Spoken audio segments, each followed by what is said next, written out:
জন্য তারা ইন্টারভিউ 10টায় ছুটি দেয়। প্রতিদিন আমরা ইন্টারভিউ ছুটি দেখি 11টা 30-এ। ঝামেলার কারণে আমরা ছাত্রের সাথে কথা বলি।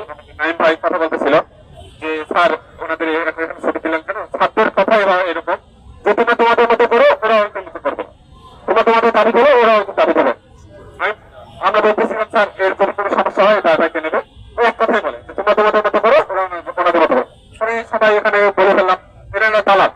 বলা মাত্রই কোন ছাড়া আমাকে কলার করছে, কলার ধরা মাত্র 10-15 জন টিচার আমাকে নিয়ে থানায় হাঁটেনি। আস্তে আস্তে করতেছে, টানতেছে এদিকে এদিকে, 2 হাত 2 দিকে, এখানে 4-5 জন, এদিকে 4-5 জন, পিছনে কলার ধরছে, সামনে কলার ধরে টানাটানি করতেছে। মানে আমি কতক্ষণ সহ্য করবো? আমার ঘড়ি সব ছিঁড়ে ফেলছে, জুতা টুতা কিচ্ছু নেই, শুধু ফোন ছিল পকেটে। তারপরে আমি কি করলাম, পড়ে গেলাম। পড়ে যাওয়ার পরে আমাকে উল্কা দিয়ে মারতেছে, আমি নিজেও লাগতেছিলাম, কোথায় কি লাগতেছে আমি এটা দেখতে পাচ্ছিলাম না। তারপর পড়ে গেলাম, আবার উঠাইলো, উঠালে আমার সহপাঠীরা কিন্তু আমাকে টানার চেষ্টা করতেছে, আমার কামড় ধরে টানতেছে অন্যদিকে।